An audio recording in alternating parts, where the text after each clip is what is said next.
welcome back to Cottoverdi. My name's Annette and this is our garden here in South Buckinghamshire in the UK, and that's equivalent to a zone 8A or B if you're looking at the new zones.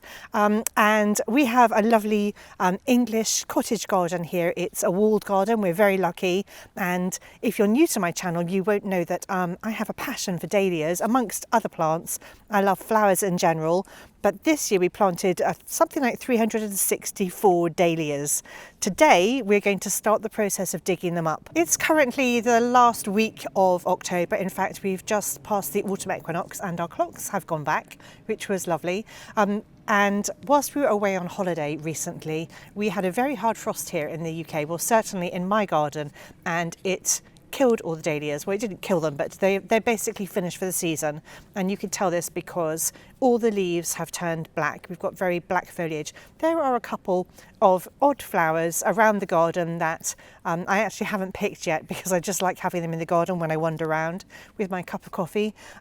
So there are a few odd flowers, but I'm not going to worry about that. I'm going to dig my dahlias anyway. If you're new to dahlias, you're probably wondering whether you need to dig your dahlias. Everyone talks about digging dahlias. Do you need to dig your dahlias? And this varies depending upon where you live, what your climate's like, and what your soil is like. We have a very heavy clay soil, and dahlia tubers are essentially like potatoes, and if they sit in this really heavy clay soil over the winter, because we get a lot of rain, they're just going to rot. It's going to be too moist and they will not survive. And I know this because the first year that I grew dahlias, I left all my dahlias in the ground and I lost them all. Fortunately at that time I did not have 368 plants. I had a lot less than that, but I had to replace them all. So I know that my dahlias will not survive in our soil, in our wet environment here in South Buckinghamshire. If you live somewhere warmer and drier, and your soil isn't heavy clay, then you can probably leave your dahlias in the ground. So it's not possible for me to give you specific instructions about whether you need to dig your dahlias or not.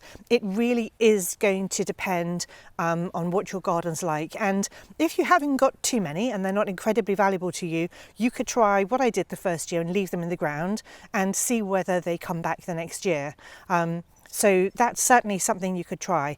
If you know that you have heavy clay soil and it rains a lot over the winter and maybe you get a lot of snow or a lot of very cold temperatures, you know, lower than -5, I would say dig them up and store them somewhere safe. Maybe you're new to gardening and you're wondering how to tell whether you've got clay soil or whether you've got sandy soil. The problem with clay soil is it really holds a lot of water. It's very claggy. It's just like moulding clay, I suppose. So if you picked up a clump of it and squeezed it, you'd see your fingerprints imprinted in it and it would kind of all stick together. You'd be able to squish it between your fingers. There are probably a lot of online videos showing you how to tell what kind of soil you have, but you possibly know already if you've been gardening just a little while in your garden. So as I said, I can't really give you specific advice about whether to dig your dahlias in your own garden, but I'm going to take you through the process of what we do here in our garden. So if you need to dig your dahlias and store them over winter, I'm going to show you everything. So what I'm going to do today is show you the process whereby we lift our dahlias. This is going to be kind of a twofold process. So I'm going to do part of the process today and then a follow-up video. So do subscribe to my channel if you want to see that. In a follow-up video, I'll show you how I store them and what I do with them once we've finished this process today. But you can't do it all in one day because the dahlia tubers need to dry. So today we are going to chop our dahlias down, so take all the foliage off so they're just left with stubs. Then I'm going to tag them, so I tag each dahlia tuber, I tag a stem, and I use this sort of tape, and I'll put a link in the description below if you're interested in the tape. But I wrap this tape, it's flexible tape and you can write on it. I write on it with my garden marker. That I will also link in the description below, just in case you don't know what to use. And I really didn't. I didn't know where to find it in the beginning, but this is super useful. So I tag my dahlias by writing the name on them, and then we dig them, and then we give them a good rinse. So the reason I tag my dahlias is because I have a lot of different varieties, many different varieties, and I like to know the name of each variety. And if I just use the plant label, it's not possible to attach that very securely to the tubers, I have discovered over time, and And so I lose the label and I can't tell what the tuber is. A lot of people, if your tubers are dry and clean enough, you can just write on your tuber with a marker pen. You don't need to tag them with any plastic tape or anything like that. I mean, you could use any label that works for you, but this definitely works for me, and I've seen other flower growers using it, and it is a really, really good idea. So you can do that if you don't really care what your dahlia is called, and you're not concerned with keeping the name of it, you just like the flower itself, then you definitely don't need to tag them. So don't feel that you have to go through this process, you don't. So when we cut the foliage off, because we don't need to store that bit, we just chop it up and put it on our compost heap, and it makes really good compost. And then once we've dug up the dahlia tuber, we're going to rinse it off. Now the reason we rinse the dahlias, and again this is something you don't have to do, certainly if your soil isn't wet and it just falls off your tubers really easily, you don't need to do it. But the reason we rinse ours is twofold.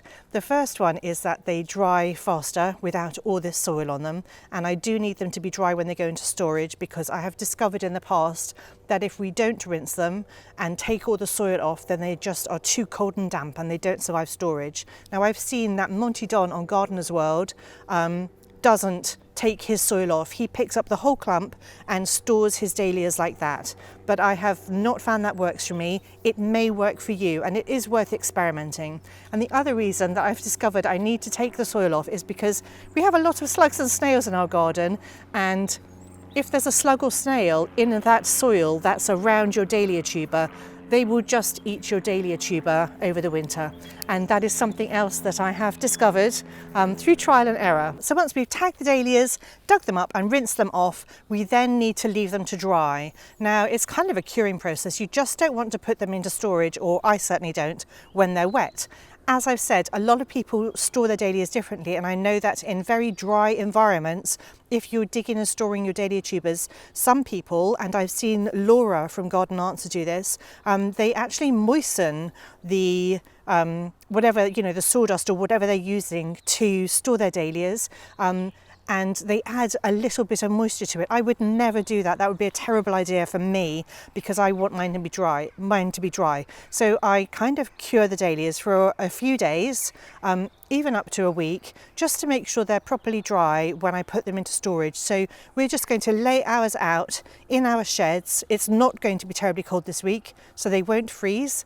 And I have lost so many dahlias. I lost hundreds of dahlias in years past by leaving them to dry out in the sheds for a week, but in that week we had really cold temperatures and they froze and turned to mush, so I lost loads of dahlias. So that's another warning, is check your weather, because if it's going to be really cold, you don't want to leave them in freezing cold temperatures when they're drying out.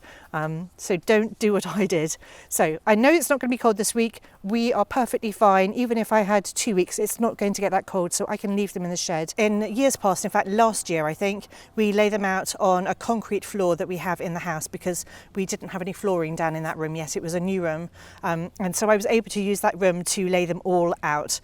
So that's something else you could do if your heating's not on in a particular room, or you have a garage space, you could lay them out there. If you know that it's not going to be cold and it's not going to rain, you could lay them to dry outside in the sunshine, but we don't have that kind of weather here, and we have a lot of mist and frost and fog in the mornings at the moment, so I'm definitely not leaving mine outside, because then they just get wet every morning, which would be pointless. So that's what we're going to do today. I'm going to bring you along for the whole process and show you each step and how we're doing it, and I hope you find this video useful. So for every dahlia I have in my garden, I have a plant tag.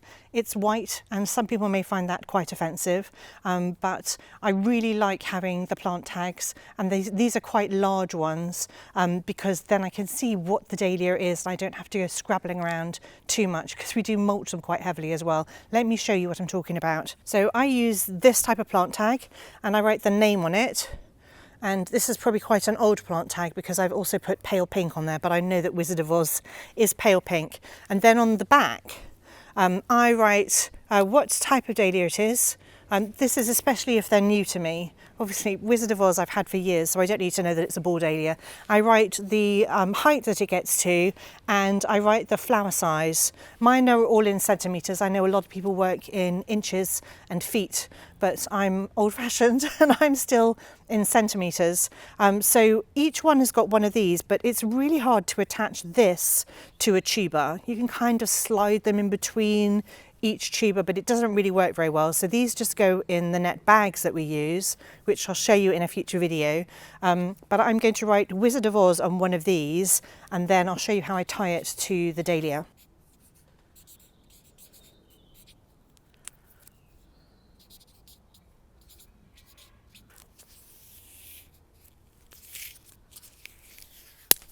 So what I do is I probably take quite a strong stem, and I take the tag that I've just written and I wrap it round, and I tie it quite low down. I tie it quite low down on the stem so that when we cut the foliage down, we know exactly, I'm just trying to get it below that leaf. So then we know exactly which tuber this is. So each tuber is going to have one of these plastic tags that we keep, and then one of these that's just for storage.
So now we've dug them, we are going to rinse them all off.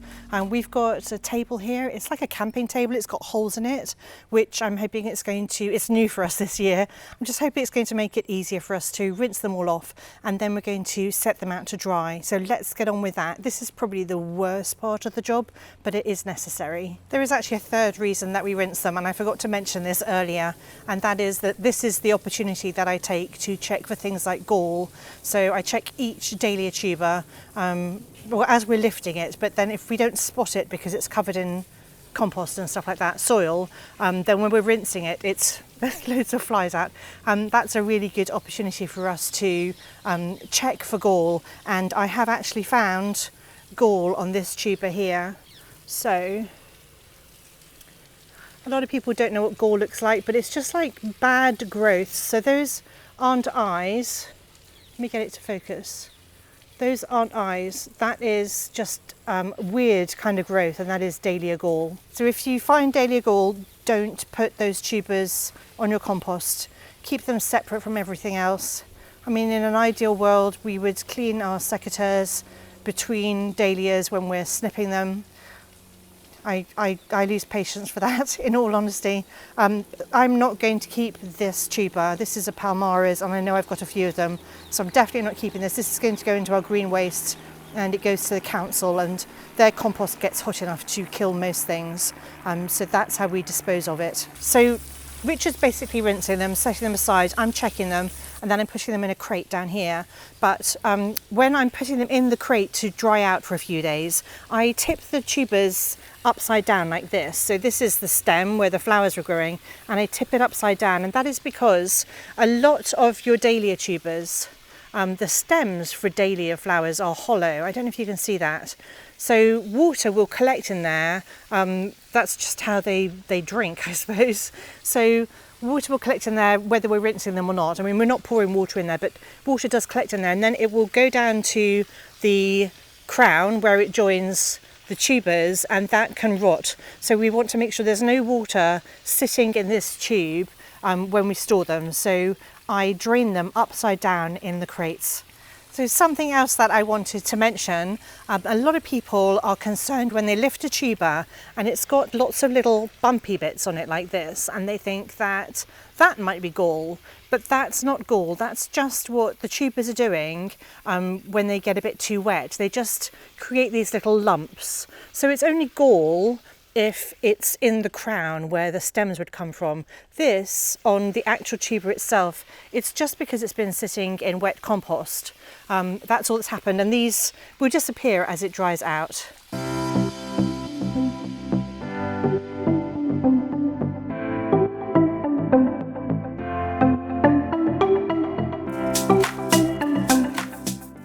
So this is a very sad sight. This is my one tuber of Bumble Rumble, and I loved Bumble Rumble this year, but I can see that there is quite a lot of gall in there, just starting around this side too. So I can't keep Bumble Rumble, and I'm really, really sad. But I think it's quite easy to get hold of, and I shall just replace it.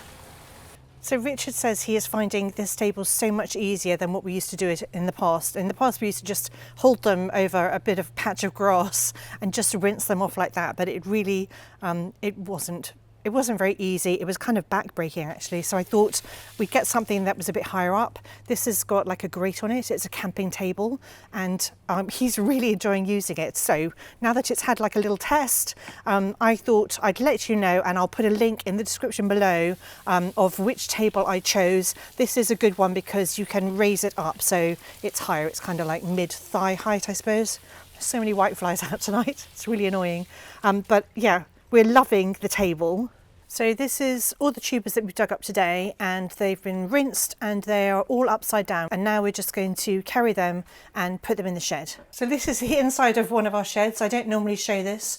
We've just had a floor laid, so the shed's pretty empty. What it's got though is just all our crates, or some of the crates stacked up here against the wall, and lots of pots. So we're just going to find a space on the floor here, and this is where we're going to leave them to dry for about a week. That's all it should take really, because it's still quite warm outside. I think it's about 15 degrees during the day, centigrade. So we'll just leave them here. I'm going to leave the door open to the shed so there's some ventilation, and they'll be fine here. And then I will show you in the next video what we do in order to put them into storage properly over winter. There you go. Thank you, darling. Well, that's it for today. We've done everything that we're going to do today, and then in the next video I am going to show you how we store the dahlias and what we use and where we put them. So do subscribe to my channel if you'd like to see that video. If you'd like to see videos about how the dahlias looked during the summer months, then do take a look at the dahlia playlist on my channel. I've got absolutely loads of dahlia tours on there, and I do some really fun comparisons between different varieties and stuff like that. So do take a look at that. Anyway, thank you so much for watching, and I'll see you all next time.